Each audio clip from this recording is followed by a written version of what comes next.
Reporte 10. Entrevistas y comentarios con los personajes de la política, la economía, la sociedad, la cultura y el deporte que inciden en la vida de quienes habitamos en la península. Reporte 10, conducido por Lilia Arellano, Abelardo Martín y Francisco Rodríguez. Periodistas con 4 décadas de experiencia en prensa, radio y televisión nacionales. Reporte 10. Comenzamos. Buenas noches, bienvenidos nuevamente a Reporte 10. Esta noche Lilia Arellano. Lilia, muy buenas noches. ¿Qué tal, Paco? ¿Cómo estás? Buenas noches. Me da mucho gusto verte como siempre. Muy guapa. Gracias. Y como siempre estamos con Sí, algo... Nos pusimos de acuerdo, ¿no? Sí, es que después tenemos que cantar. No, ¿Se ponen de acuerdo? Anoche nos pusimos de acuerdo. Para cantar nada más. Sí, anoche nos pusimos de acuerdo. Abelardo Martín, qué gusto, buenas noches. Buenas noches. Hoy nos acompaña Luis Carlos Ugalde, usted lo conoce. Él fue presidente del Instituto Federal Electoral, un personaje controvertido, controversial además, que ahora tiene una consultora que se dedica pues, precisamente a temas legislativos, a temas electorales. Luis Carlos Ugalde, bienvenido, buenas noches. Hola, gracias por invitarme. ¿Y por qué controvertido? Platícame. Bueno, yo creo que todos los que han presidido al Conste que tú Instituto abriste el Electoral... fuego, ¿eh? Sí, No sí, queríamos. quería saber por qué Bueno, se el que se sentaron ríe, así. tú abriste el fuego, ¿eh? Ahí te va la controvertido. Invariablemente quien ha encabezado el Instituto Electoral se convierte en un personaje de pros y de contras. Ahí viene la controversia. Hay quienes defienden el papel institucional de este organismo electoral y hay quienes, como tu servidor, lo criticamos abiertamente. De ahí que las figuras de los presidentes del IFE antes y ahora del INE sean controvertidas y Por controversiales. definición, Así es. ¿Y tú cómo lo sientes? ¿Te sientes controvertido o te sientes controversial? No, yo no me siento ni uno de los dos. Yo simplemente cumplí en aquel momento un papel en una institución que efectivamente actúa en medio de los leones y las fieras y los partidos, sujeto a los vaivenes y las acusaciones y una serie de acciones. Y efectivamente, muchas veces estar en ese cargo significa que eres como el cuetero. Nunca quedas bien con nadie, todos los partidos usan selectivamente sus denuncias, aplauden selectivamente, denuncian selectivamente, y eso sí ha sido así siempre.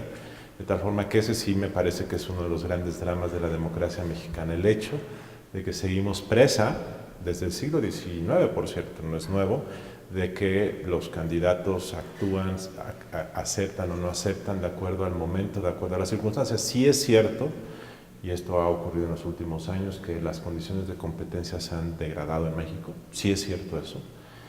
Pero también es cierto que hay una parte del sistema electoral que en mi opinión sigue estando de manera blindada respecto a la injerencia. Hay una parte, no toda. Y sin embargo los partidos, con razón o sin razón, siguen haciendo pues, la presión que requieren para ganar lo que quieren. Esta degradación incluye a la autoridad electoral, incluye al árbitro electoral.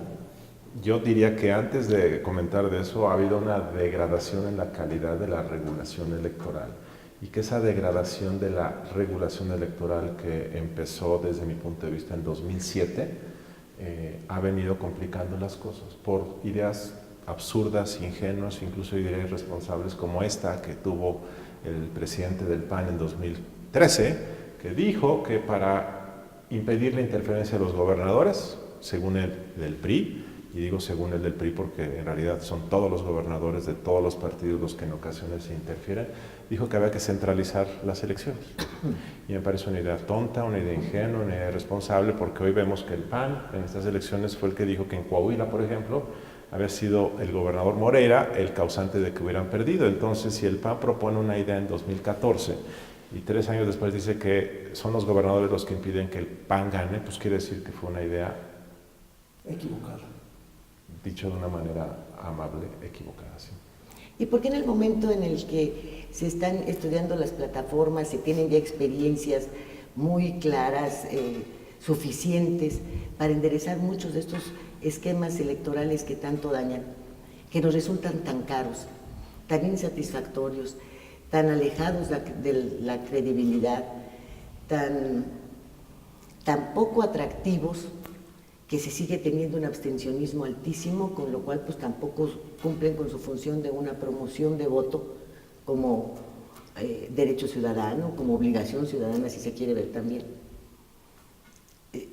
¿Por qué no se sienta un grupo de estudiosos a tratar de enderezar todo esto y lo seguimos arrastrando cada elección, en cada estado, en cada presidencia municipal, en cada elección federal?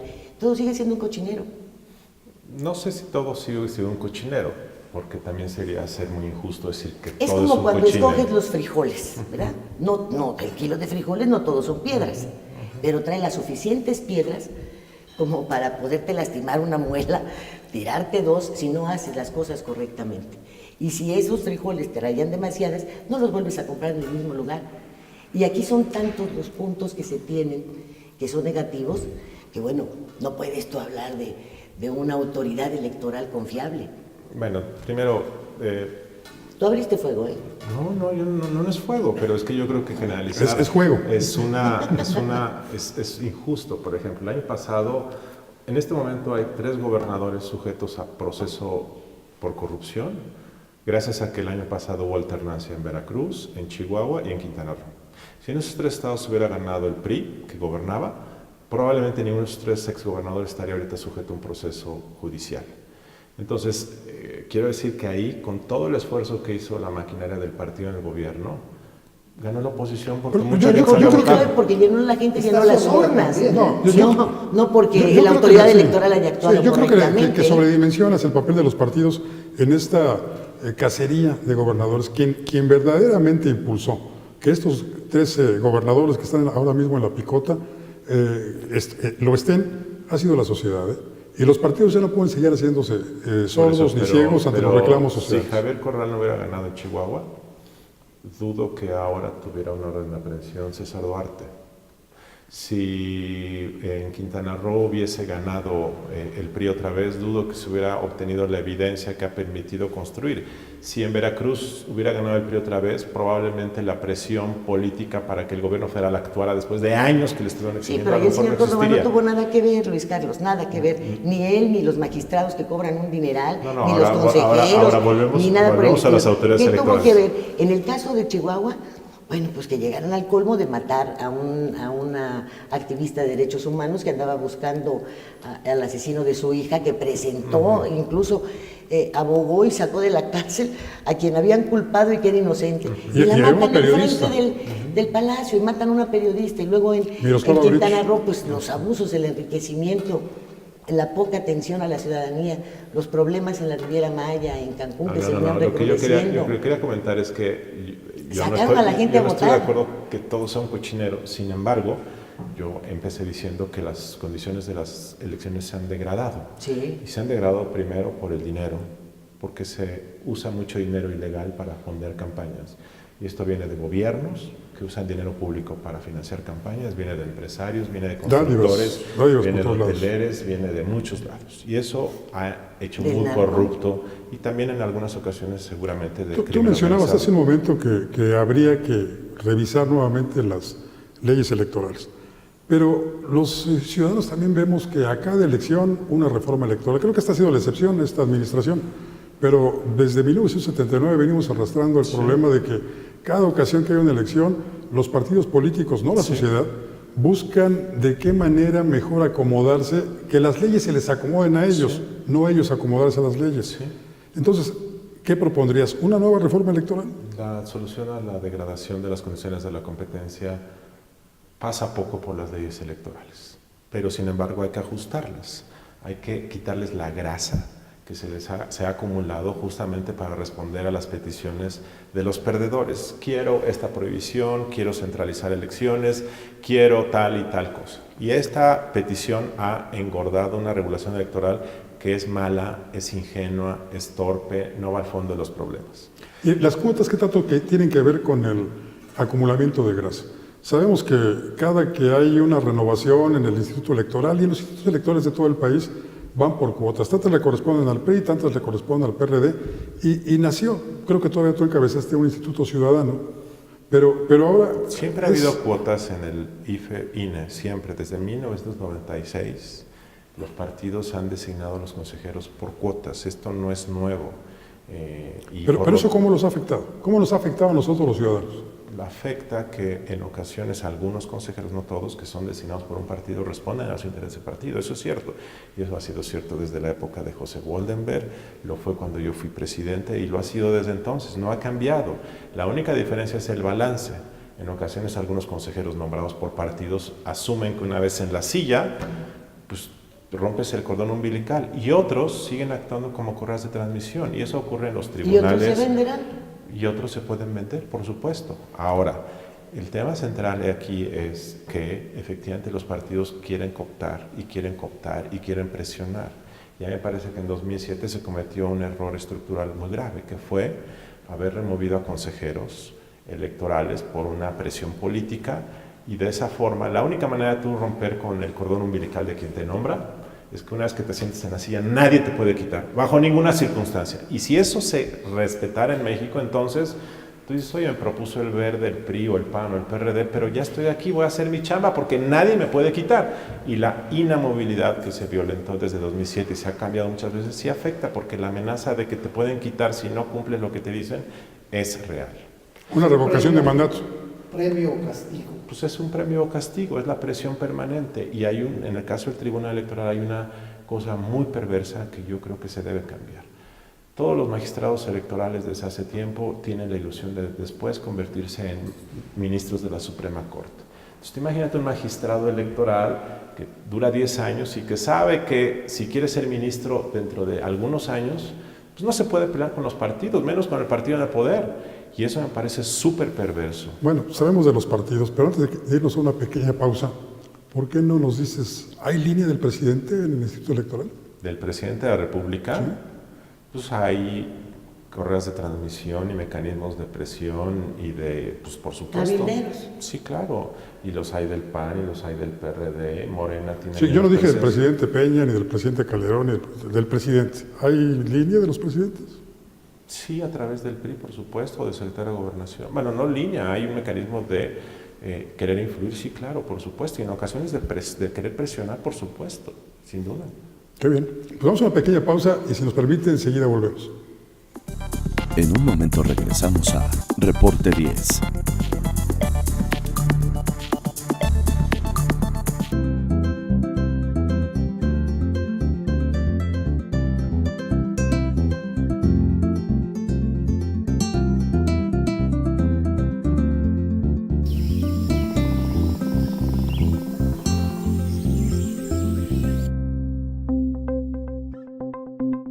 Quintana Roo vive. Las cosas que queremos, los proyectos que empiezan, las ilusiones concretadas, necesitan una asesoría legal y una base concreta. Notaría 64. Respaldamos tus actos legalmente.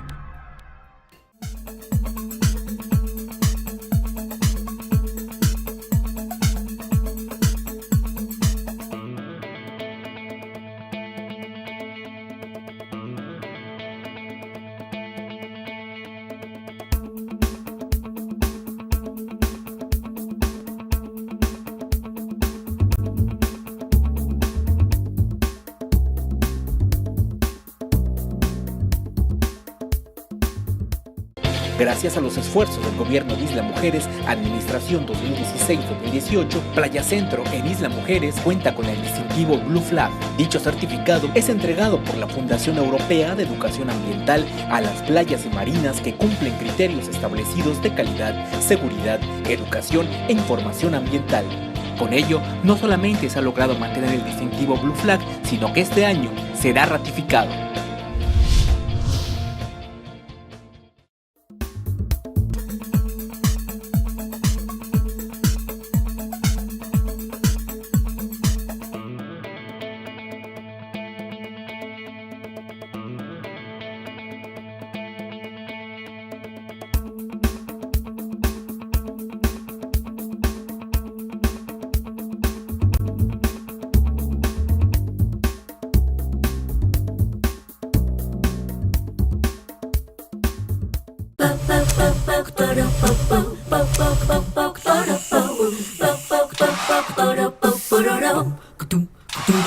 Boom.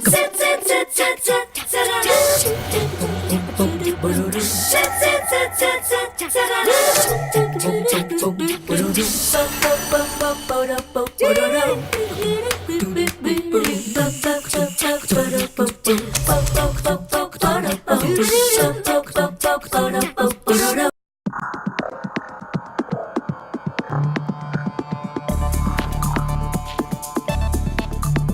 bueno que sigue en sintonía de Reporte 10.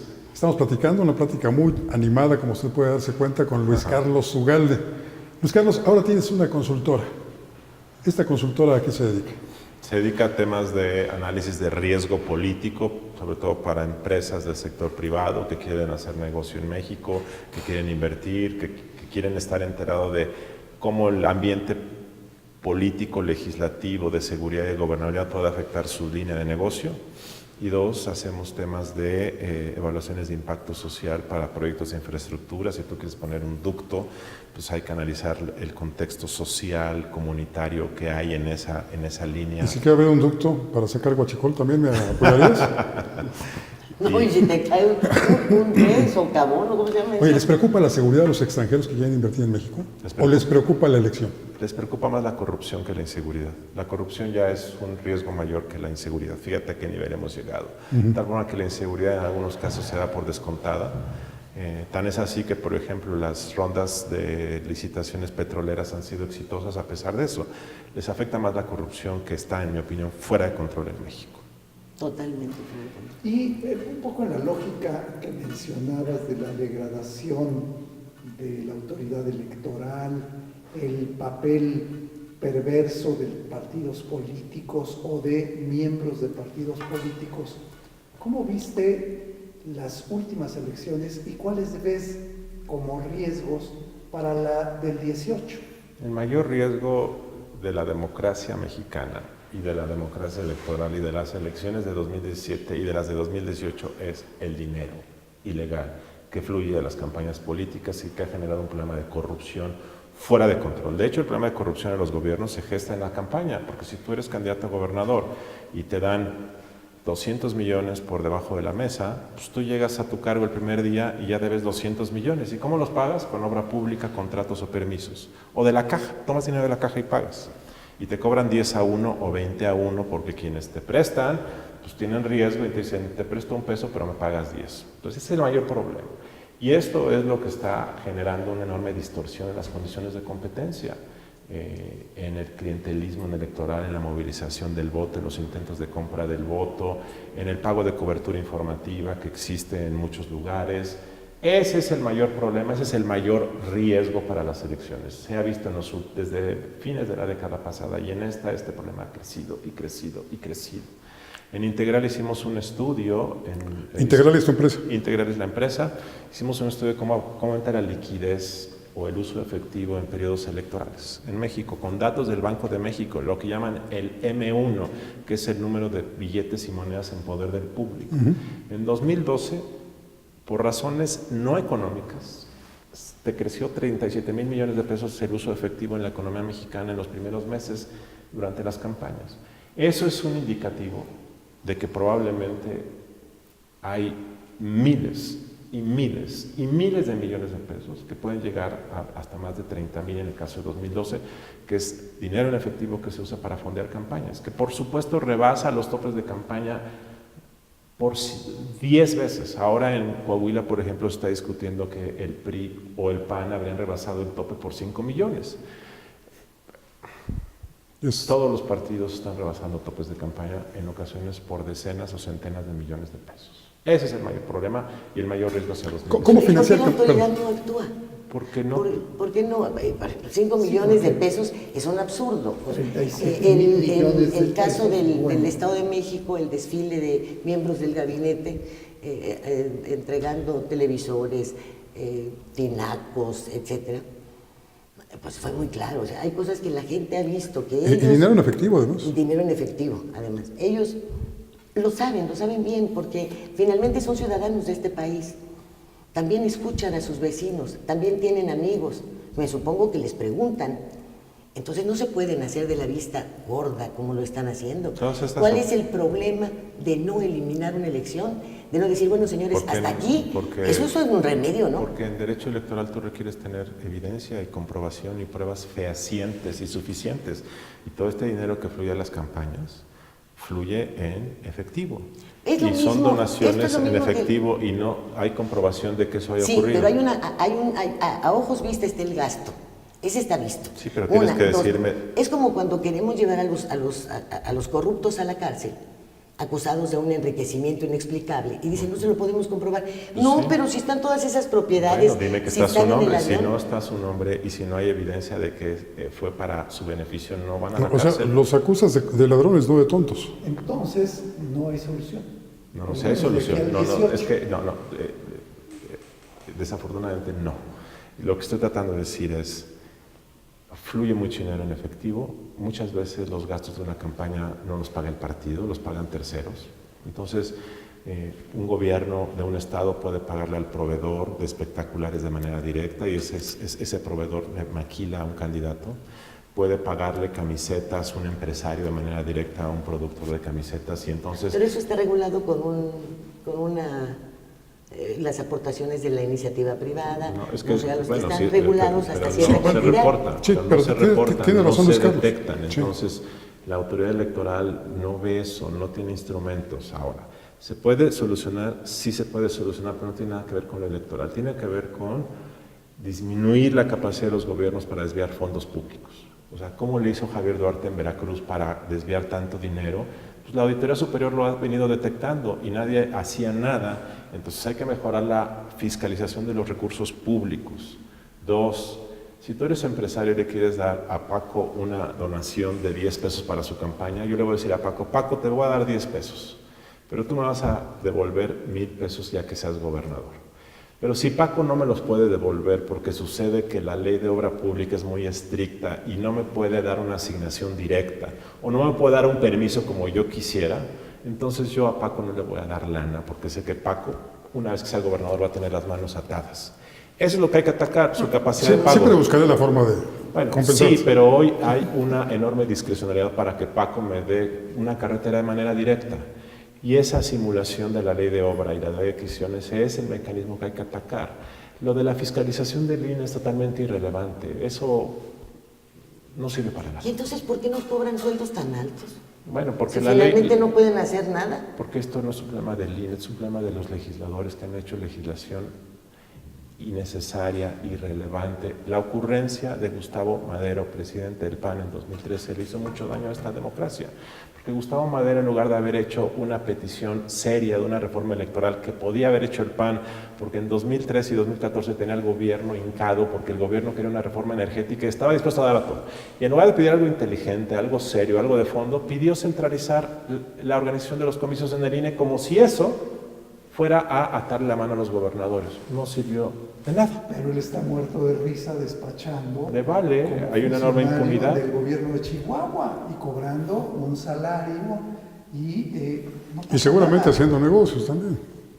Y el PAN fue muy irresponsable, y eso le he dicho a los panistas. Y eso incluye los salarios de los consejeros todo el año aunque no haya elecciones. Bueno, crearon una burocracia más grande, hoy el sistema electoral cuesta más dinero, aumentaron el financiamiento de los partidos a nivel estatal y nos han venido diciendo desde 2007 que se va a reducir el costo de la democracia, el costo ha venido sube y sube y sube. ¿Tenemos idea de cuánto cuesta? Formalmente, ¿es posible calcularlo? El costo formal de la democracia electoral en 2015, o sea, el tema presupuestario nos costó 35,000 millones de pesos, pero si le sumas todas las contribuciones por debajo de la mesa, pues el costo real puede ser de más de 100,000 millones. Y 2, si tú consideras que una elección de gobernador cuyo tope de gastos es de 40 millones te puede costar 400 o 500 millones, además le debes sumar el costo ya en el gobierno, porque ya en el gobierno los gobernadores tienen que subir el costo de la obra pública para pagarle a los que le dieron dinero. Entonces se encarece la obra pública luego la obra pública es de menos calidad para poder darle un moche al gobernador o el gobernador darle... Qué barbaridad. Tiene que ver. Y esto se da no nada más a nivel gobernador, seguramente a nivel presidente de la República también. No, el presidente municipal. Y presidente Claro, municipal, por ejemplo, claro. hay, la presidencia municipal de Benito Juárez en Quintana Roo es una de las más caras. Ahí el tope de campaña es como de 2 millones. Se dice y te lo comentan quienes han participado como operadores ahí, que ganar una elección en Benito Juárez, que es Cancún, te puede costar 100 millones de pesos la campaña. ¿Por qué? Porque ahí el mercado de permisos para desarrollos turísticos es una mina de oro. Entonces muchos hoteleros están dispuestos a darte 10 millones porque saben que tú los vas a favorecer con un permiso que económicamente vale a lo mejor 100 millones. Entonces esto ha detonado la corrupción terriblemente en el país. Entonces pensar que el INE con su fiscalización va a solucionar este problema estructural es una ingenuidad, no tiene nada que ver con el INE. Por eso me parece que Gustavo Madero fue muy irresponsable, porque en lugar de haber pensado estratégicamente, ¿cuál es el problema? ¿Cómo atacamos el problema? Yo he platicado con gobernadores y les he dicho, oye, y con la nueva fiscalización del INE te sientes realmente contenido.